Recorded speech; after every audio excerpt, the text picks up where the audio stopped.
کیا صرف نعت پڑھنا یا عبایا پہننا یا درس سننے سے جو ہے بیٹی دیندار بن جاتی ہے؟ نہیں، صرف کچھ اور بھی ضروری ہے. میں نا یہاں پہ ایک چیز آپ سے عرض کروں گی.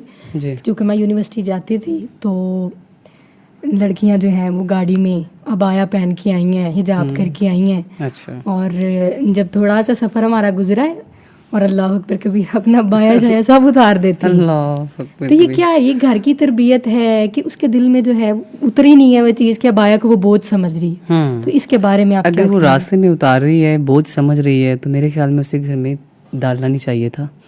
یا پھر یہ ہے کہ گھر میں پریشر ہے ڈالنے کا کہ اب ڈال کے جائیں, راستے میں اتار دیتی ہیں. تو پیرنٹس کا ڈر نہیں ہوتا یا خدا کا خوف نہیں ان کو ہوتا, اللہ کی ذات کا ڈر رکھے نا انسان, تو ایسی حرکت کر ہی نہیں سکتا. دوسری بات یہ ہے کہ صرف نعت پڑھنے یا عبایا پہننے سے, درس سننے سے بیٹی دیندار نہیں ہو جاتی. دل میں تقوی پیدا کرنا پڑتا ہے, اس کے ساتھ اپنا عقیدہ درست کرنا پڑتا ہے, اپنے لہجے میں, رویے میں نرمی پیدا کرنی پڑتی ہے, اخلاق بہتر کرنا پڑتا ہے, پھر جا کے ایک بندہ دیندار بنتا ہے. عبایا پہننے سے وہ کہتے ہیں نا کہ ظاہری نہ دیکھیں, اپنا باطن دیکھیں. ظاہری خوبصورتی, ظاہر میں ہم دیکھتے ہیں کہ انسان بڑا خوبصورت نظر آ رہا ہوتا ہے, بہت پیارا لگ رہا ہوتا ہے, لباس بھی بہت پیارا ہے, خود بھی بہت جناب پوری محنت کی ہوئی ہے, لیکن اس سے ہم ایک دفعہ گفتگو کرتے ہیں تو ہمارا دل نہیں چاہتا کہ ہم دوبارہ اس بندے سے بات کریں. اخلاق اس طرح کا اس کا ہوتا ہے, یا اس کا بول چال اس طرح کا ہوتا ہے کہ ہم اس کی ایک دفعہ گفتگو کرنے میں پریشان ہو جاتے ہیں. تو میں کہتی ہوں ایسی سجاوٹ کا, ایسے لباس کا کوئی فائدہ نہیں ہے جس میں اخلاق نام کی چیز نہیں ہے. حالانکہ نبی کریم صلی اللہ علیہ وسلم نے فرمایا اپنے اخلاق کو بہتر کریں. اخلاق بہت ہی معنی رکھتا ہے آپ کی زندگی میں. زبان کے میٹھے بن جائیں, اخلاق کے بہتر بن جائیں. اور اللہ کے نبی نے ہر جگہ پہ اپنے اخلاق کو واضح کیا لوگوں کے سامنے, اور اللہ کے نبی کی جو زندگی ہے وہ ہمارے لیے ایک اسوہ حسنہ ہے.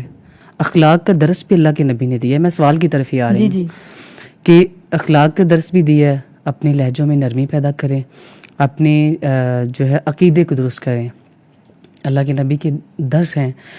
ہم اگر درس سن لیتی ہیں یا ایک درس کو بیان کرنے والی ہیں, اگر ہمارے اندر عمل نہیں ہے نا, تو پھر ہمیں واعظ و نصیحت کرنے کا بھی فائدہ سب ضائع ہے.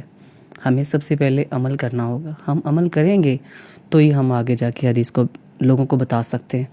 ایک انسان کہتا ہے بھائی نماز پڑھو, نماز نہیں پڑھیں گے تو دوزخ میں جائیں گے, نماز نہیں پڑھیں گے. اللہ کے نبی کی حدیث بھی ہے, بے نماز انسان کی قبر میں ایک کم 100 سانپ مسلط کر دیا جاتا ہے. ابھی گھر والے میت کو دفنا کے گھر واپس نہیں جاتے. نماز پہ ہم بات کریں تو ہمارا مضمون کافی لمبا ہو جائے گا. بالکل. نماز ہر مسلمان فرض ہے, نماز لازم ہے, نماز دین کا ستون ہے. ہم یہ کتابوں میں پڑھتے ہیں, شروع سے ہمیں تربیت ملی ہے, ہم اس بات کو سمجھتے ہیں.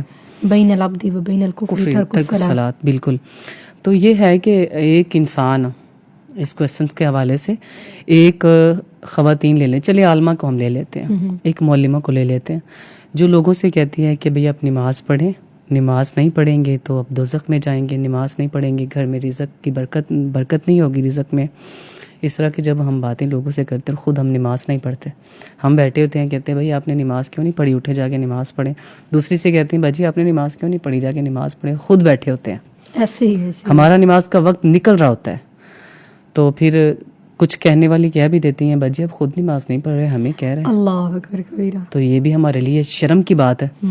دوسری بات یہ ہے کہ اللہ تعالیٰ کی رضا کے لیے جب ہم ایک عمل کر رہے ہیں, نماز نہیں پڑھ رہے, تو دوسروں کو کہیں گے کہ نماز پڑھے, نماز پڑھے, تو ہماری مثال اس دیے کی طرح ہے جو جلتا ہے, لوگوں کو روشنی دیتا ہے, اپنے نیچے اندھیرا رکھتا ہے. تو پھر جب ہم ایک چیز کا پتہ ہوتے ہوئے بھی اس پہ عمل نہیں کریں گے, قرآن پاک کی تلاوت ہم نہیں کریں گے, ہم روزہ نہیں رکھیں گے, یا ہم نماز نہیں پڑھیں گے, ہمارے اندر کوئی بھی کمی ہوگی جو ہم اسٹیج پہ جا کے لوگوں کو بتاتے ہیں, وہ کمی اگر ہمارے اندر ہوگی نا, تو پھر ہمارا درس کرنے کا, سنانے کا, دینے کا کوئی فائدہ نہیں ہے, پھر عبایا ڈالنے کا بھی کوئی فائدہ نہیں ہے.